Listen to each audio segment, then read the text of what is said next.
여러분 반갑습니다. 자, 이제 2021년도 대비 행정학 개론 강의를 시작해 보도록 할게요.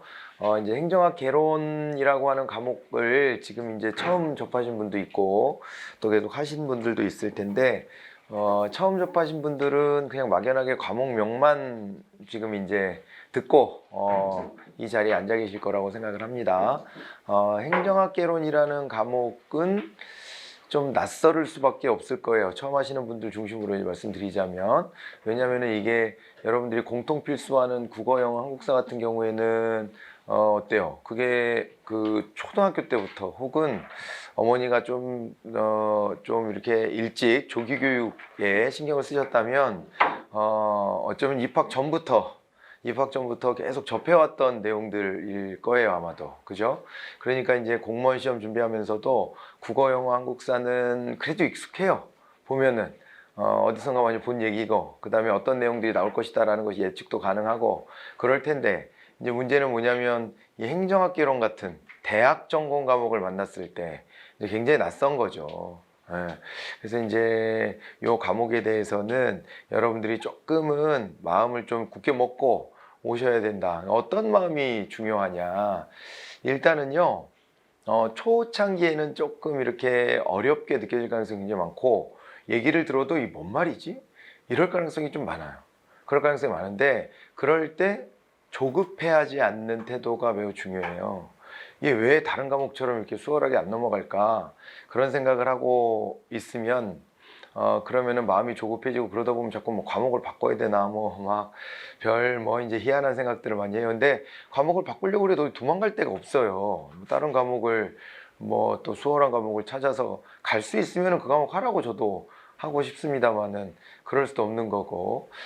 그 다음에 이게 이제 선택 과목들이 이제 뭐 고교 과목이 한 1년은 더 남았긴 했지만 대부분 다 이제 전공 과목들이에요. 이제 나머지 선택은 그렇기 때문에 여러분들이 이제 긴 안목으로 봤을 때도 그렇고 행정학개론을 피해가긴 좀 어렵지 않을까 이런 생각이 듭니다. 특히 일반 행정직 하시는 분들은 꼭 이제 하실 수밖에 없는 그런 과목이고, 그 다음에 해놓으면은 나중에 가서 또 도움이 되면 됐지 안 되진 않을 겁니다. 여러분들이 이제 행정부 공무원을 할 거기 때문에 해놓으면은 분명히 도움이 된다 이런 생각을 가지고, 난관이 좀 느껴지더라도 뚫고 나가셔야 되고, 어떤 과목이나 난관은 다 있는데 이게 낯설기 때문에, 전공 과목이기 때문에 용어나 이런 것들에 있어서도 조금은 이제 어려움이 느껴질 수는 있을 텐데, 못할 거는 아니다 이게. 무슨 난생 처음 듣는 어떤 언어로 설명하는 것도 아니고, 우리 이제 한국말로 다 이렇게 설명할 거 아니에요, 그죠? 네, 그렇게 할 거고 해서 처음에 낯설더라도 잘 버텨야 한다. 이 아는 만큼 보인다라는 말 있잖아요. 그게 딱 여기서 필요한 말인 것 같아요. 많이 알면 많이 보이고요, 많이 모르면 안 보여요. 그래서 이렇게 합시다. 우리 영화 볼 때처럼 했으면 좋겠어요. 처음 영화 볼 때는 줄거리 따라가기 바쁘고 등장인물이 누구인지, 그 캐릭터가 무엇인지를 찾아내는 거가 굉장히 바빠요. 근데 이제 그거 하기에도 버겁잖아요. 그 시간이 다 가버리잖아요. 그런데 이제 영화 스토리를 한번 알고 나면 두 번째는 어때요? 두 번째는 볼 때 조금 더 이제 섬세한 부분들이 보이기 시작할 것이고, 만약에 세 번, 네 번 뭐 이렇게까지 본다면은 이제 이 촬영할 때 어떤 방식으로 촬영했구나, 뭐 혹은 또 오게티까지 찾게 되는 경우들이 있을 거예요. 그죠?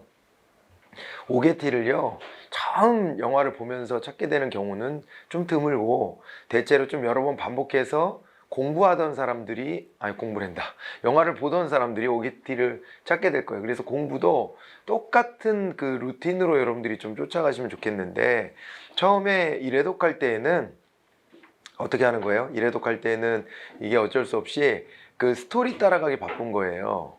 그러니까 이런 내용이 나오는 거구나, 이런 것들을 공부하는 거구나, 감만 잡으셔도 됩니다.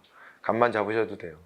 그래도 성공한 거예요. 성공한 거고, 그 다음에 2회독, 3회독 해 가면서 좀 더 섬세한 부분들로 이제 들어가고, 나중에는 이제 오게티에 해당되는 게 우리한테 보면은 굉장히 그 막 구석탱이에 그 굉장히 구체적인 용어인데 그거 외워야 되고 뭐 그런 게 이제 일종의 영화 볼 때 오게티를 찾는 작업하고 좀 비슷할 수 있을 것 같아요. 그죠?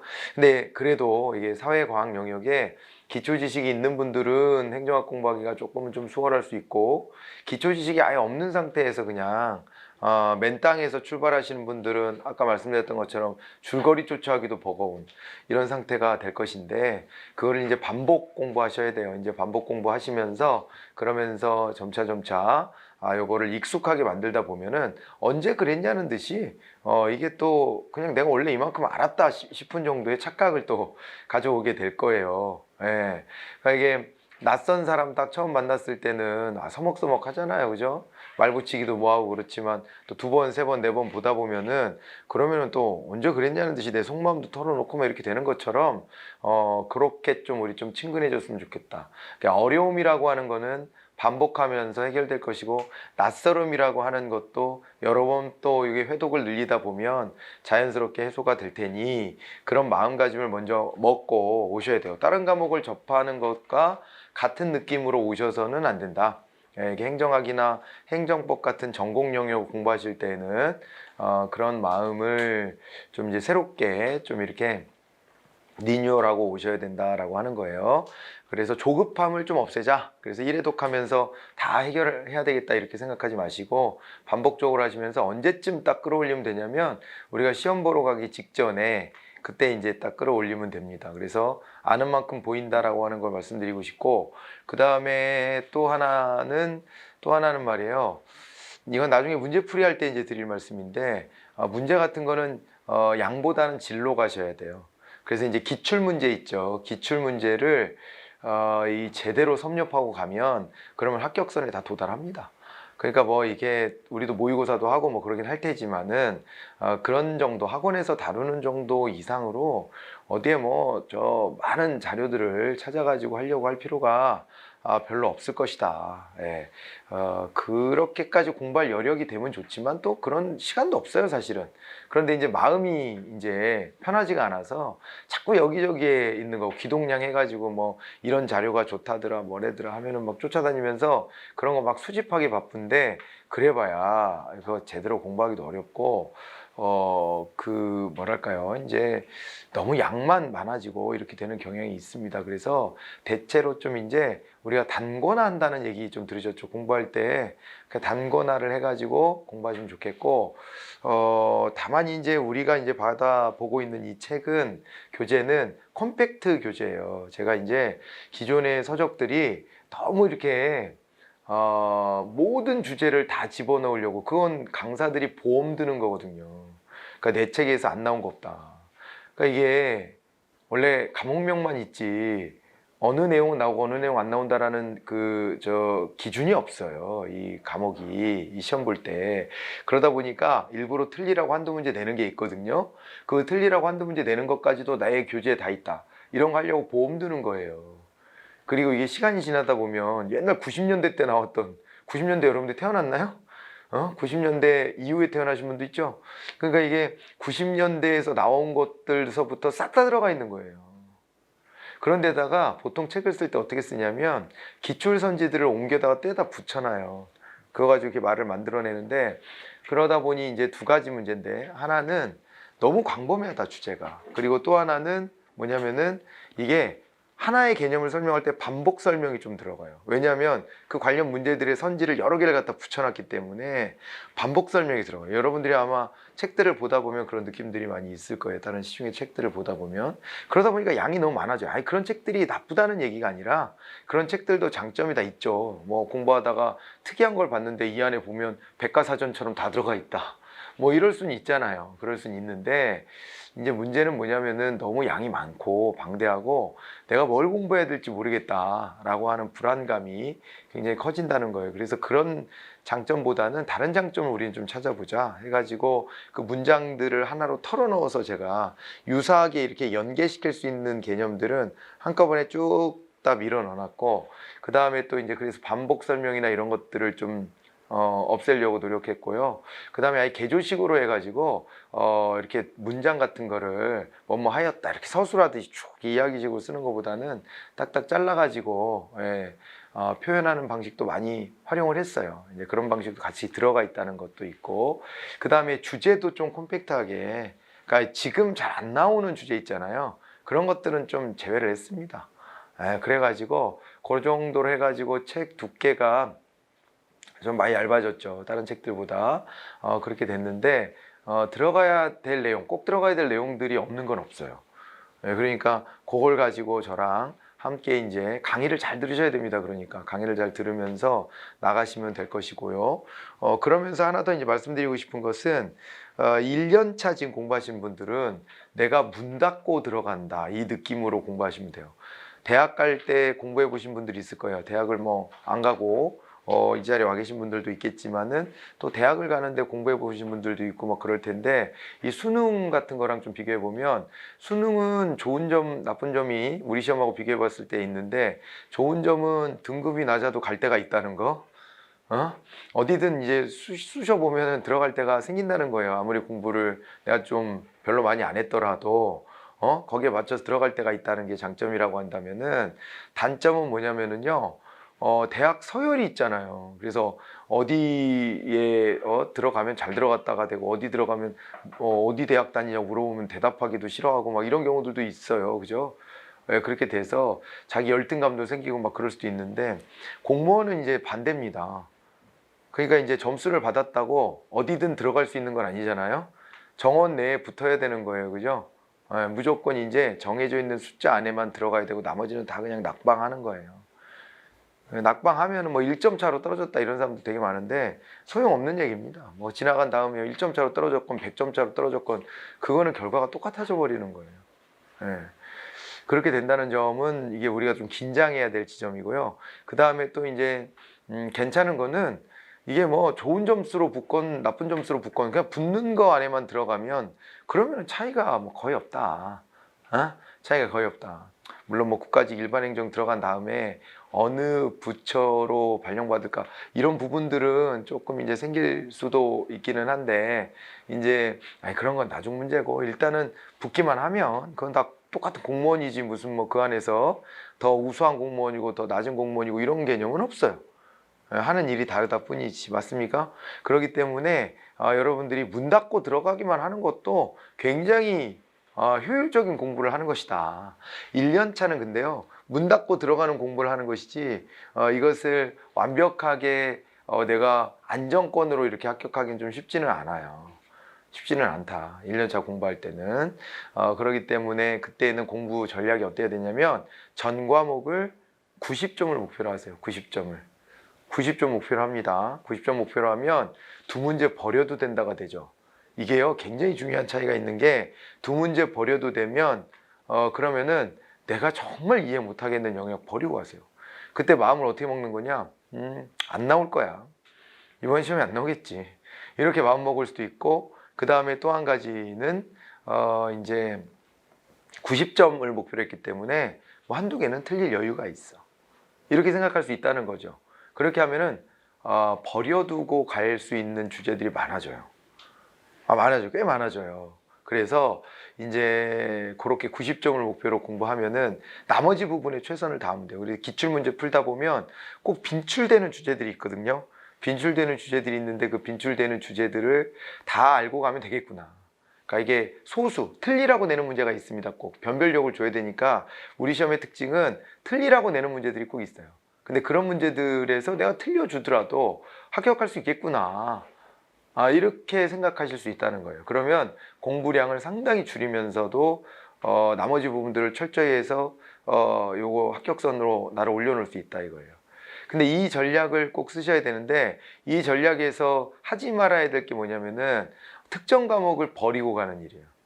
어떤 과목이 나한테 큰 취약점이다. 그래가지고 그 과목 한 60점만 맞자. 나머지 과목 100점 맞자. 이거는요, 1년 안에 못 붙어요. 절대 못 붙어요. 그거는. 왜 그러냐면은 몰라. 그 전에 공부를 이제 시작한 게 아니라 그 전부터 내가 뭐 해둔 게 있다. 그러면은 몰라. 그러면 또 모르지만, 안 그러면 1년 안에는 그건 못 붙어요. 왜냐면 나머지 과목을 100점 맞으려면요 공부량이 나머지 과목에서 엄청 커져요. 엄청 커지기 때문에 그러기 때문에 그게 오히려 더 어려운 선택을 하는 거예요. 그러니까 잘못된 선택하지 마시고 내가 취약한 과목이라 할지라도 못할 바는 아니잖아요. 그것도 적어도 80점대는 맞자. 80점대 맞자. 그 나머지 과목에서 내가 좀 더 전략 과목이 있으면 그걸 한 문제 더 맞으면 되니까. 그런 정도로 해가지고 맞춰줘야지 60점 막 이런 목표는 안 된다. 어떤 과목이든 60점짜리 하나 찍으면 나머지 과목에서 힘들어진다. 알겠죠? 네. 그렇게 되면 국가직은 진짜 노리기 어려워요. 적어도. 국가직은 노리기 어렵고 지방직에서 이제 운빨을 좀 발휘해봐야 되는 거 이런 건데 특히 이제 경기도권, 서울권 같은 경우는 좀 쉽지가 않아요. 그렇게는 쉽지가 않다. 지방직도 인구가 많이 몰려 있는 데들은 쉽지가 않다. 그만큼 경쟁이 치열하니까 점수가 국가직보다는 낮지만은 그래도 큰 차이는 아닙니다. 그래서 이게 지방직에서도 좀 버거워진다. 이렇게 돼요.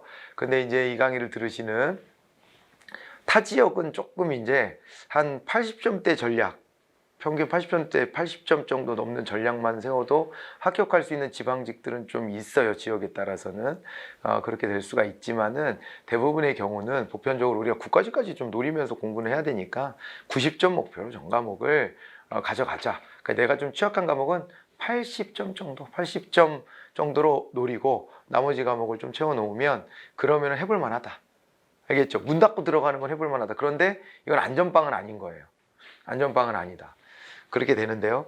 이제 2년차 이상 공부하시는 분들, 2년차로 접어들었다 하시는 분들은 전년도에 이제 아쉽게 내가 좀 미끄러졌다 하는 게 있을 거 아닙니까? 그러신 분들 같은 경우는 이제 조금 더 안전한 공부를 하셔야 돼요.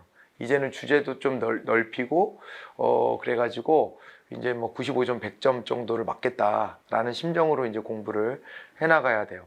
그렇게 해서 남들보다 과목당 하나씩 더 맞으면 진짜 안전해지거든요.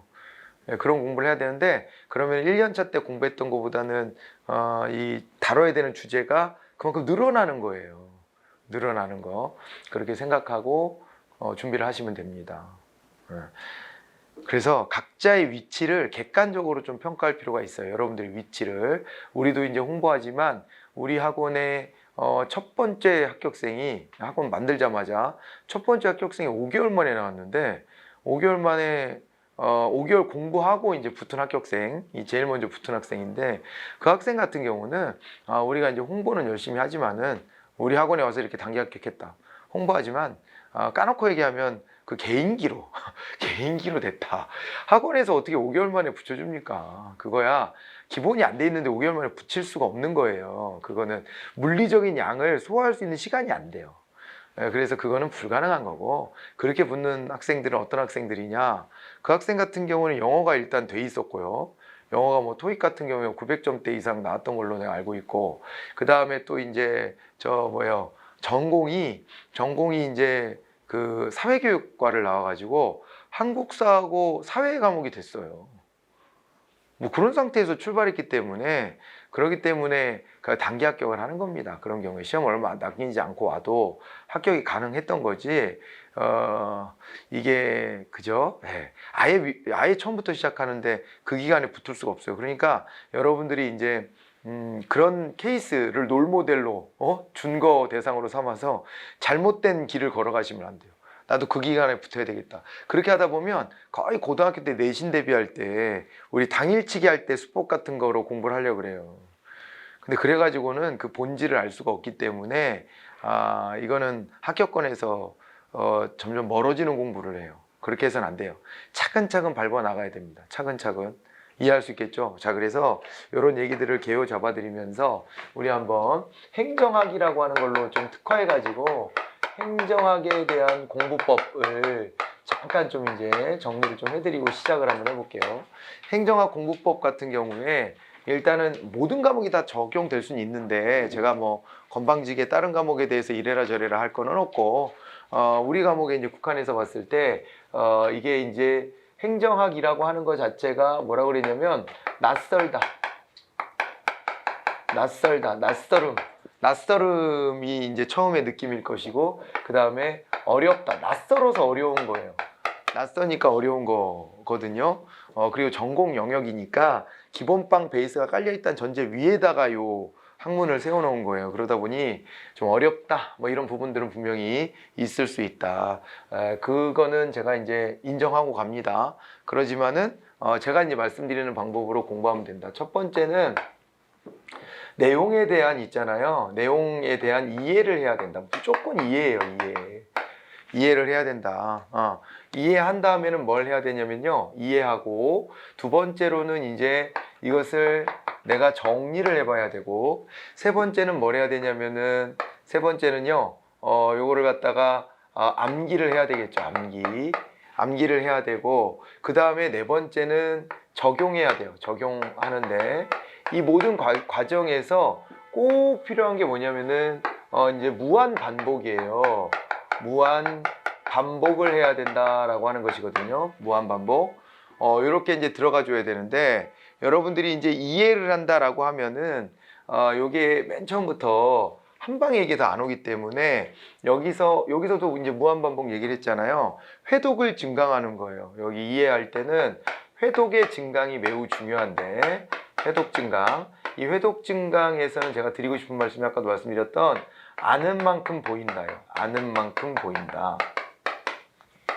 1회독 때 안 보였던 게 2회독 때 보이고 2회독 때 안 보인 게 3회독 때 보인다. 아까 영화 관람할 때 그 얘기들을 해드린 거예요.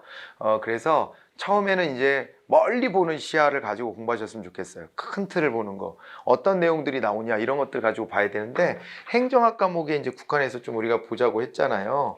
행정학 과목은 어떤 내용들이 나오냐. 행정학 같은 경우에는 처음에 총론이라 그래가지고 이게 이제 역사적인 흐름 같은 것들 많이 봐요. 행정이라는 작용이 뭔지는 대충은 알죠. 여러분들이 지금도 머릿속에 입법, 행정, 사법 그럴 때 뭐 행정이겠지 뭐. 그래서 이제 그런 게 뭔가 정부가 정책을 집행해 나가는 과정, 나라를 살림을 뭐 이렇게 책임지면서 끌고 나가는 과정 이렇게 이해하고 있을 텐데 이제 그것이 어떻게 변천해 왔고 어떻게 등장해서 지금까지 어떻게 흘러왔는지를 알아야 되잖아요. 그러다 보니까 역사적인 맥락도 보고 이 개념도 정리하고 그 다음에 여기서 추구하는 가치가 무엇인지 왜 이 행정작용이 중요한지 이런 것들을 한번 좀 봐야 돼요. 그래서 이제 그런 게 이제 총론에서 나오고 그 다음에 나오는 게 이제 총론 다음에 나오는 것이 이제 정책론이라고 하는 것이에요. 정책론이 나오는데 정책론이 나오는 이유는 이게 이제 정부가 이 행정이라는 걸 하는데 정부가 앞으로 이런 방향으로 갈 거예요 라고 이제 방향성을 잡는 걸 우리가 정책이라 그래요. 그래서 이 정책이 어떻게 이슈가 되고 그 다음에 채택이 되고 결정되고 집행되고 평가받게 되는지 이 과정을 한번 쭉 봐야 된다. 그래서 정책론이 나오고 그 다음엔 조직론이 나오는데요. 이 이제 행정부의 조직 관료 조직이라고 보통 얘기를 많이 하는데 그 관료 조직이 어떻게 구성되어 있는가 이런 부분들을 좀 보는 거고요. 그 조직이 어떻게 해야지 더 일을 잘할 수 있을까? 동기부여나 리더십 같은 것도 좀 봐야 되고 정보사회의 이 조직은 어떻게 대응하는가 혹은 앞으로 이 조직이 이 정보사회에서 어떻게 혁신해 나가야 되는가 이런 부분들에 대해서 이제 종합적으로 보는 것인데 원래 행정학의 출발은 공부하다 보시면 아실 텐데 이 조직론이 출발이에요. 사실은 조직론이 출발입니다. 관료 조직을 관리한다라는 측면에서 행정학이 출발이 돼요. 그러니까 행정이라는 작용은 원래 옛날부터 있었던 거지만 이게 정치 안에 쏙 들어가 있었어요. 그래서 학문적으로 보면 정치학 안에서 이 작용들을 다 다뤄왔는데 이 행정학이라는 게 떨어져 나온 것은 이 출발이 조직론으로부터 출발했다. 행정조직을 관리하는 건 정치학에서 다룰 얘기가 아니지 않느냐. 이러면서 이제 행정학이 독립을 한 거예요. 그 독립한 지 이제 130년 됐습니다. 그래서 이게 조직론에 대한 연구로부터 시작됐다 이렇게 보시면 되고 그 다음에 이제 나오는 것이 바로 이제 인사행정론이에요. 인사행정론은 이 조직을 이렇게 꾸려놨으면 조직 안에 사람들을 어떻게 배치할 것이냐 그리고 그 사람도 어떻게 전문성 키워줄 것이냐 그 다음에 이 사람들 사기는 어떻게 복돋아 줄 것이냐 뭐 이런 부분이고 또 잘못했을 땐 징계도 해야 되고 그 다음에 공무원 윤리를 다해라 이런 것들을 또 요구해야 되니까 그런 부분들에 대한 관리 기법들이 또 필요해요. 디테일하게 그걸 이제 인사행정론이라고 하는 파트에서 다루게 되고 그 다음에 이제 재무행정론이라고 하는 게 있어요. 재무행정론 재무행정론이라 그래서 이제 돈을 만져야 될 거 아니에요. 그죠? 정부가 이제 이런 모든 일을 할 때 총알이 필요하지. 그게 돈이잖아요. 돈을 어떻게 이제 이거를 예산을 짜고 집행하게 하는지 그런 것들을 이제 좀 구체적으로 봐야 되고 거기에 관련된 기법들, 요게 이론화되어 있는 것들이 있으니까 그런 것들을 또 우리가 살펴봐야 되고요. 그 다음에 이게 행정부가 날이 가면 갈수록 커져요, 얘가. 날이 가면 갈수록 커지는 게 이제 복지 업무 등등 현대사회가 복잡해지다 보니까 이 정치인들이 나서가지고 이래라 저래라 관여하기에는 이제 한계들이 생기는 거예요. 이래라 저래라 관여하기에는. 그러니까 큰 틀만 정치인들이 결정해 줄 수밖에 없고 정치인들이 그거는 꼭 해야 돼요. 왜냐면 우리가 민주주의 해야 되니까. 국민들의 의견을 국민을 대표하는 사람들이 결정해 줘야 되잖아요. 그렇게 해서 결정을 해주면 행정부가 이제 요거를 집행해 줘야 되는데 그 집행 과정의 디테일함이 워낙 옛날보다는 커졌기 때문에 정치인들이 뭐 100% 이거를 뭐 우리한테 뭘 해줄 수가 없다. 이게 다 모든 걸 결정해 줄 수는 없다. 그런 시대가 돼서 행정부의 몸집이 굉장히 비대해졌고 그런데 이제 행정부가 너무 비대해지면 자칫 잘못하면 어떻게 돼요? 공무원들이 이 시건방져져. 그래서 공무원들이 말이에요. 자기네가 중심이 돼가지고 모든 걸 다 한다는 식으로 착각을 하게 돼서 이게 이제 때로는 자기네 조직을 위해서 헌신하고 자기 자신의 이익을 위해 헌신하면서 이게 마치 공익이라는 식으로 포장해버리는 경우들이 있어요. 그리고 공무원들은 여러분들 시험 봐서 붙는 사람들이지 이게 민주주의에서 국민을 대표하는 사람들이라고 볼 수는 없어요. 그러니까 국민은 선출직 공무원한테 대표권을 줬고 그 다음에 그 선출직 공무원들이 지가 일을 다 혼자 다 할 수가 없으니까 그 자기 일을 또 대신해 줄 수 있는 사람들을 뽑아 놓은 거죠. 그게 여러분들이에요. 그래서 이게 중복된 대리인, 복대리인의 개념이 되는 건데 대리인, 주인은 국민이라고 본다면 대리인의 대리인이 돼 있는 거예요. 대리인의 대리인이 돼 있는 것이기 때문에 여러분들의 위치를 정확하게 이해해야 되는데 나중에 가서 여러분들은 그럴 사람들이 아니지만 실제 공무원이 돼서 오랫동안 있다 보면은 타성에 져가지고 자기네 중심성이 생기고요. 그래갖고 국민을 이겨먹으려고 하는 게 경우가 생길 수도 있어요. 국민의 이익에 반하는 결정을 하면서 막 우겨대고 이럴 수도 있어서 이거 견제와 통제가 좀 필요해요. 그리고 어느 조직이든 개혁이 필요한데 이게 자리를 딱 잡고 있다 보면은 개혁에 대해서 저항을 해요. 항상. 개혁에 대해 저항을 하고 그래서 이제 필요한 게 그런 부분들에 대해서 환류를 시켜줘야 된다. 국민의 요구가 이 안에 잘 스며들 수 있도록 해야 돼서 행정 환류론이라는 대목을 또 우리가 공부해야 되는데 여기는 양이 상대적으로 굉장히 적은 파트예요. 이런 거를 이제 공부할 거고 그러고 난 다음에는 이게 우리가 지방자치라는 것도 해야 하지 않습니까? 지방에는 생활정치가 이루어져야 되고요. 지역마다의 그 요구가 다 다를 수밖에 없어요. 그래서 이걸 지방자치를 해줘야 돼서 이 지방행정에 관련된 거. 예전에는 지방행정을 이제 중앙정부가 알아서 해줬거든요. 근데 지방행정은 떼어서 자치를 많이 시켜주자. 뭐 이런 내용이 있고 그러다 보면 또 주민들이 직접 참여할 수 있는 기회도 많이 확보가 됩니다. 우리나라도 주민참여 제도들 많이 가지고 있어요. 그런 것들도 좀 보고 해야 합니다. 그래서 이게 단원이 이렇게 7개로 구성이 되어 있어요. 7개로 구성이 되어 있고 행정학은.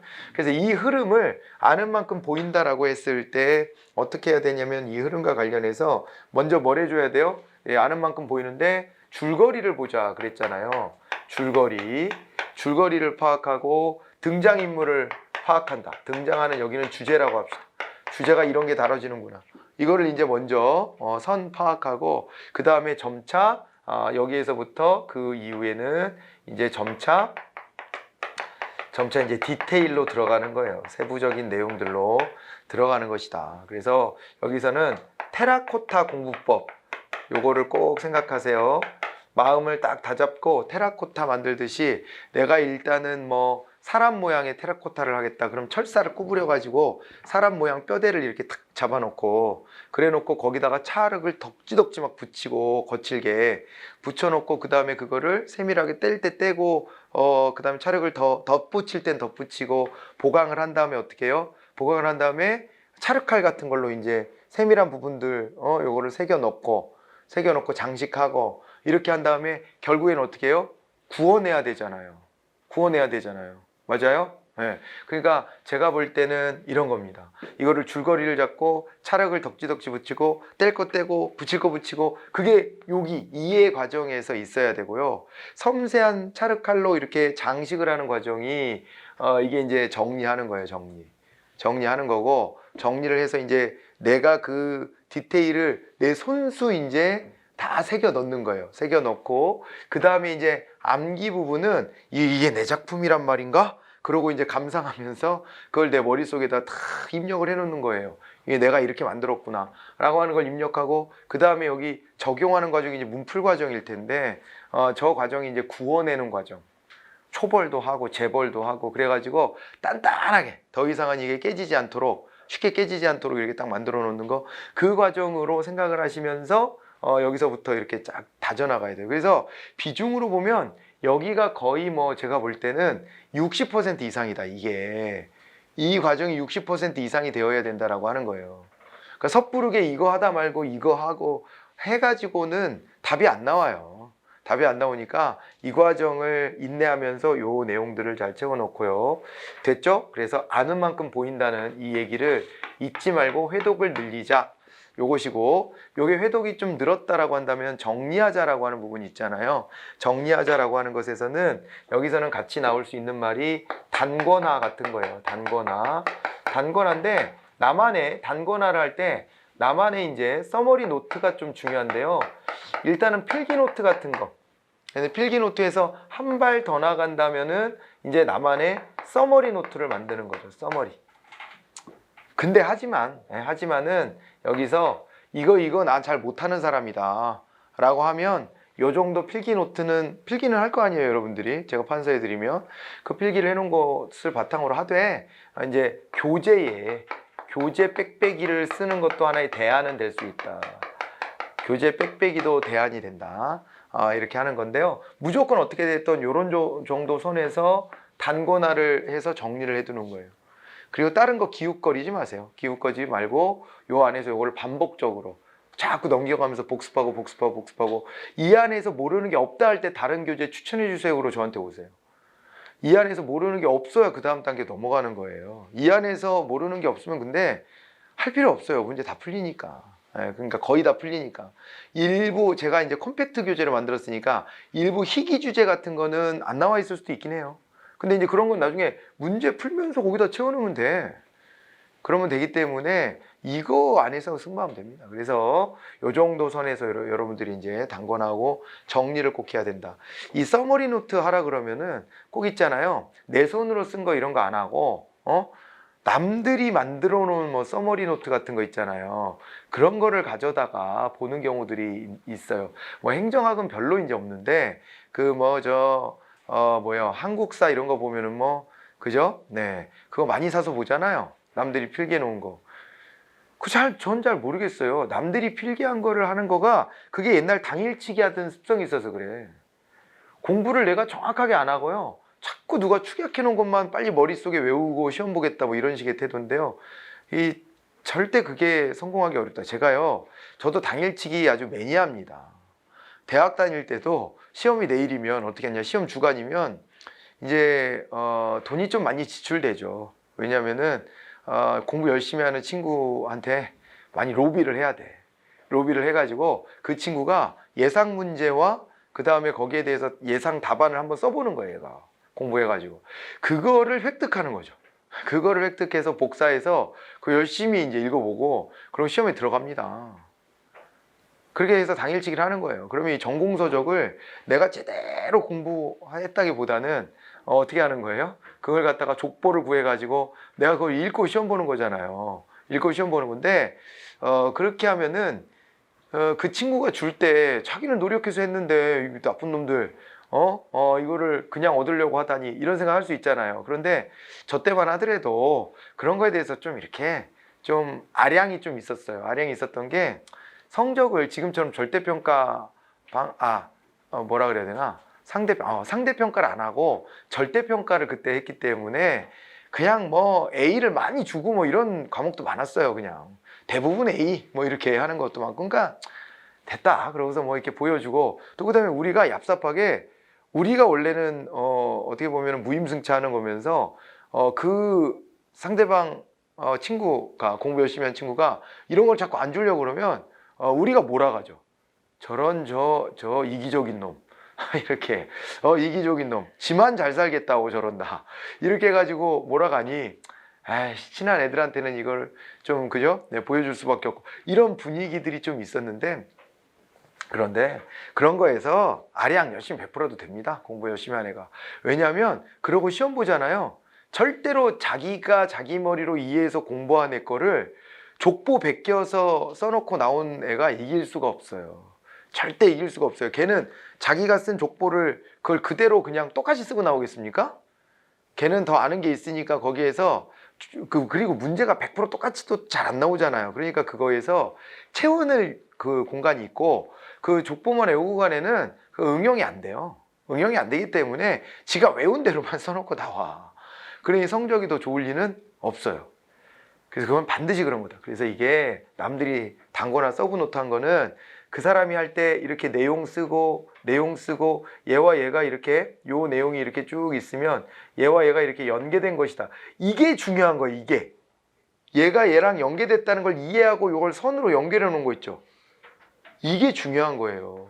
이걸 내 머리로 알아야 되는데 이 작업을 안 하잖아요. 남의 서머리 노트를 보면.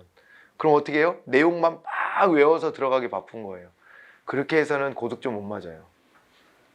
그래서 그렇게 공부하는 것은 정말 잘못된 공부법이에요. 응? 이해되죠? 무슨 말인지? 그래서 내가 이거를 만들 여력이 된다면 이걸 만드는 거예요. 회독을 해서 내가 어느 만큼 이해가 됐다면 나만의 서머리 노트를 한번 만들어 보는 게 매우 중요해요. 근데 또 이거 하라 그랬다고 시간을 여기다가 무진장 낭비하는 경우가 있는데 그걸 말하는 건 아니에요. 그걸 말하는 건 아니고 여기에 모든 내용을 다 넣을 건 없지. 내 머릿속에 들어가 있으면 들어가 있는 건 들어가 있는 대로 그냥 단어만 써놓으면 되잖아 거기다가. 그러니까 요 선 작업하는 게 중요한 거니까 뭐가 뭐랑 연계된 개념이다. 이걸 뗐다 붙였다 하는 게 중요한 거라서 그래서 핵심 단어 중심으로 해가지고 말 그대로 써머리로 해놓는 거지 거기다가 그 관련 내용을 막 다 써놓고 그 다 써놔야 될 건 어떤 거냐면 내가 이해가 안 가는 파트 거기에서 내가 요게 뭔가 새로운 게 찾아졌어 내 머릿속에서 그러면 그런 건 메모를 해놔야 되겠지만은 여기다가 무슨 우리 책 쓰듯이 교재 작업하는 거 아니잖아요 여러분들이 거기다 그걸 다 쓸 필요가 없고 그 다음에 막 형형색색 화려하게 막 진짜 장난 아니게 쓰고 그럴 필요도 별로 없어요. 그러니까 내가 볼 수만 있으면 돼. 예쁘게 쓸 필요도 없어. 막 써도 돼요. 막 써도 돼. 그렇게 해갖고 시간은 좀 최대한 효율적으로 쓰셔야 되고 그걸 했다면은 반드시 필요한 작업이 암기예요. 시험 보러 갈 때 농담 삼아 그런 학생들이 있죠. 선생님 머리를 빌려가고 싶어요. 뭐 이렇게 그 심정이 이해가 되죠. 근데 이게 그 작업을 뭘 안 해놓은 거예요. 그러면 자기 머리에다 넣어놓는 걸 안 한 거예요. 이게 없이는 절대 성공할 수 없어요. 그래서 제가 암기 연습도 요번 텀에는 좀 일찍 시작해서 반복으로 자꾸 훈련을 시키려고 해요. 훈련을 시키려고 하는데 외운 것도 까먹고 또 해고 또 까먹고 또 해고 까먹고 그렇게 하는 거지 뭐. 그렇게 해가지고 암기를 철저히 해야 그래야 거기에서 내 머리에서 끄집어내서 문제를 풀어야 되기 때문에 그렇고 또 하나 암기가 안 돼 있으면요 시간 싸움에서 져요. 시간 싸움에서 딱딱 암기가 돼갖고 기계적으로 버튼 누르면 툭툭 튀어나와야 돼요. 그래야지 시간을 줄여서 5과목을 100분 안에 충분히 해소하고 나올 수가 있다 이 말이에요. 그래서 이 암기 부분이라고 하는 것도 반드시 필요한 작업이다. 그렇게 하고 그 다음에 이제 문풀 하는데 아까도 말씀드렸지만은 암기 요거는 이제 체내화라고 보시면 돼요. 체내화 자기 안에 내 걸로 만드는 작업이기 때문에 이거 매우 중요한 작업이고 숙달해야 됩니다. 이거는 진짜 숙달 기계처럼 만들어야 돼요. 우리 공부하다 보면 그런 거 나와요. 이제 여기서 사이버네틱스 이론이라는 게 나오거든요. 인간이 이성의 힘으로 하는 게 아니라 그냥 이게 내가 기계 장치처럼 프로그램이 입력돼 가지고 그냥 어떤 조건이 주어지면 조건 반사가 일어나는 거예요. 그 작업이 돼야 돼요. 그게 암기예요. 그래야지 시간 절감하고 탁탁 한다. 머리로 자꾸 하려 그러면 머리로만 하려 그러면 머리로 해야 되는 영역도 있지만은 머리로만 하려고 문제 풀 때 하다 보면은 요게 이제 그거를 가지고 요게 좀 뭐였더라? 거기서 그게 이런 거였지? 라는 식으로 접근하다 보면은 그럼 어떻게 돼요? 그러다 보면은 결과적으로는 그게 시간이 많이 잡아먹어요. 사이버네틱스 버튼 누르면 바로 툭 튀어나온다. 거의 이런 개념까지 되어 있어야 된다. 이런 걸 바탕으로 이제 문제를 푸는 거예요, 사실은. 문제를 푸는 거야. 이거 과정에서 문제 몇 개 보는 거는요, 그거는 뭐 하는 거예요? 그건 뭐라는 거냐면, 이런 식으로 나오는구나. 한번 그냥 맛을 보는 거, 시식 정도지 여기서 문제 다 풀려고 하면 절대 안 된다. 그래서 요 과정까지 다 마치고 하는데, 여기서는 이제 기출문제가 진짜 여러분들의 족보예요. 기출문제를 가지고 반복하는 거예요. 제가 반복이라 그랬잖아요. 다 이렇게 놓고 반복해서 읽고 또 외우고 까먹고 막 하고, 여기는 기출문제 보고 또 보고 그래서 거기에서 단어 하나라도 모르는 게 없도록 만들어 놓으면 무조건 붙는다. 무조건 붙는다. 응? 그래서 이 기출문제 같은 경우는요. 이것은 이제 제가 그랬잖아요. 양보다 뭐라 그랬어요? 양보다는 질이다. 이렇게 보셔야 돼요. 양보다 질이다. 그래서 질로 승부하는 것이다. 이렇게 보시면 됩니다. 질로 승부하면 되는 것이다. 그래서 이 질이 기출문제에 있다. 질이라는 표현은 제 기출문제만 봐라. 그런 얘기로 하는 거고요. 예상문제들은요. 미안한 얘기지만은 강사들이 막 출제하는 문제 있잖아요. 그러면은요. 이거는 자기가 중요하게 여기는 부분들, 이런 부분들은 되게 깊게 물어보고, 그렇지 않은 부분들은 그냥 설렁설렁 넘어갈 가능성이 또 좀 있어요. 그런 부분들의 한계도 있고, 그 다음에 불필요한 얘기가 막 들어갈 수도 있고 그래요. 기왕에 불필요한 얘기도 공부한다면 그냥 강사들이 낸 거보다는 이렇게 이제 기출이 이미 된 거, 이거를 가지고 보는 게 나은 게, 여기 시험장에 가서 출제하는 사람들이 이걸 참고합니다. 기출문제들을.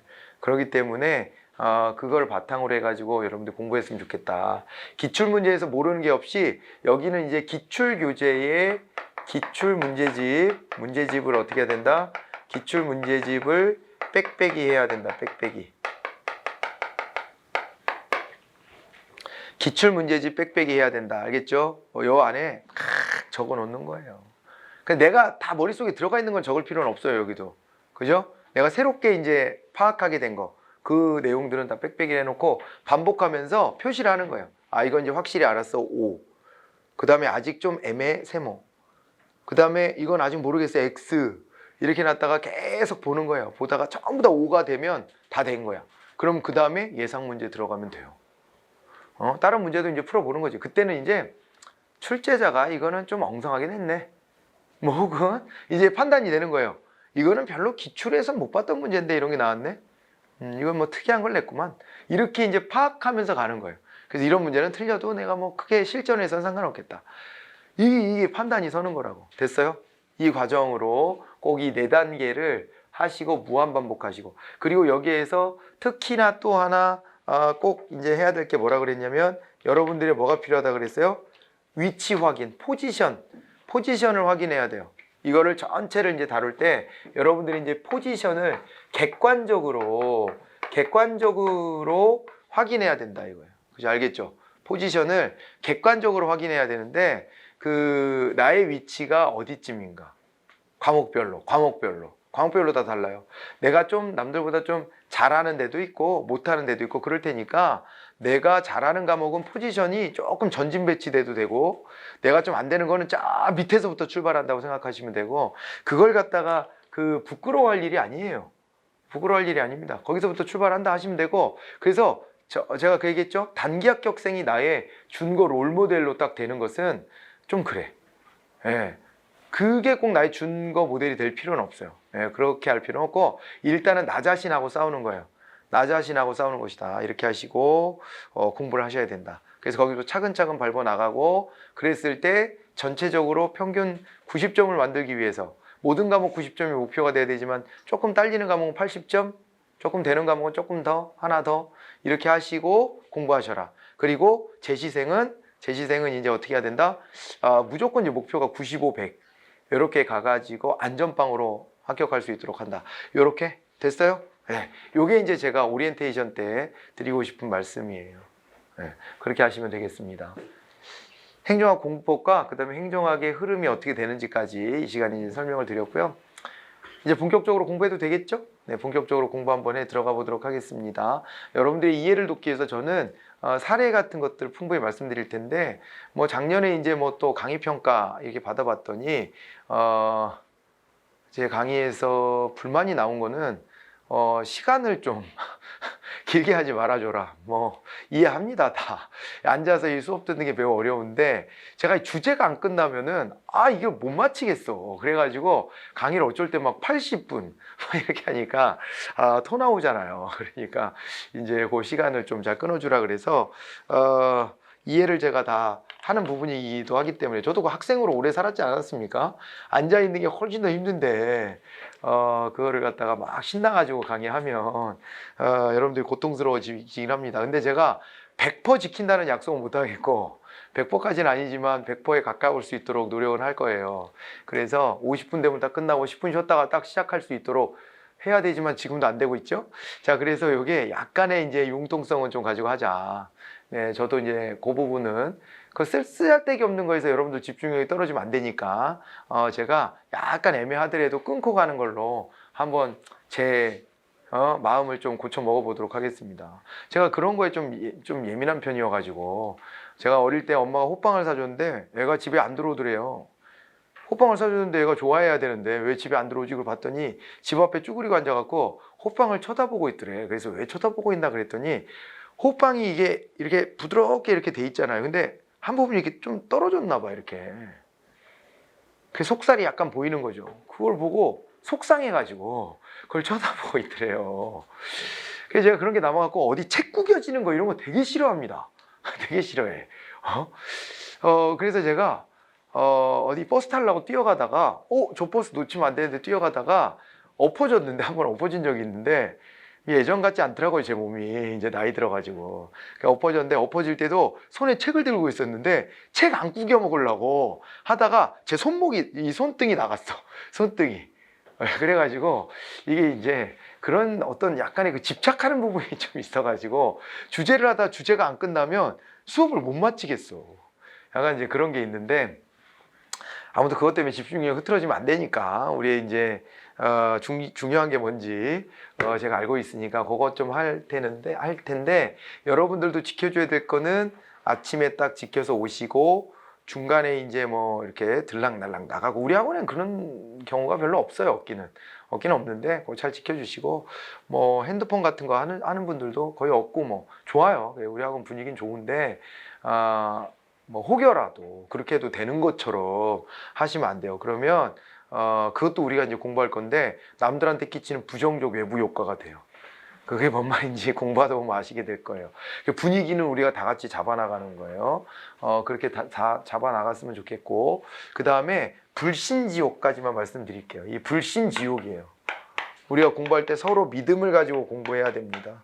이 수업 시간 안에서 공부하면 공부 다 잘 성공할 수 있다라는 믿음을 갖고 서로 해야 되고요. 저는 제 소개 같은 건 잘 안 합니다. 민망해가지고 그럼 못 하겠는데, 아마 여러분들이 태어날 때쯤부터 제가 강의를 하고 있었을 거예요. 아마 그래가지고 안 해본 게 없다 거의. 그러고 안 가본 데도 없다. 뭐 여러분들이 잘 알고 있는 그런 학원들, 뭐 이름만 대면 알만한 학원들에서부터 뭐 안 가본 데도 없고 안 해본 것도 없고, 그래서 그런 거 말하려면 너무 오래 걸려요.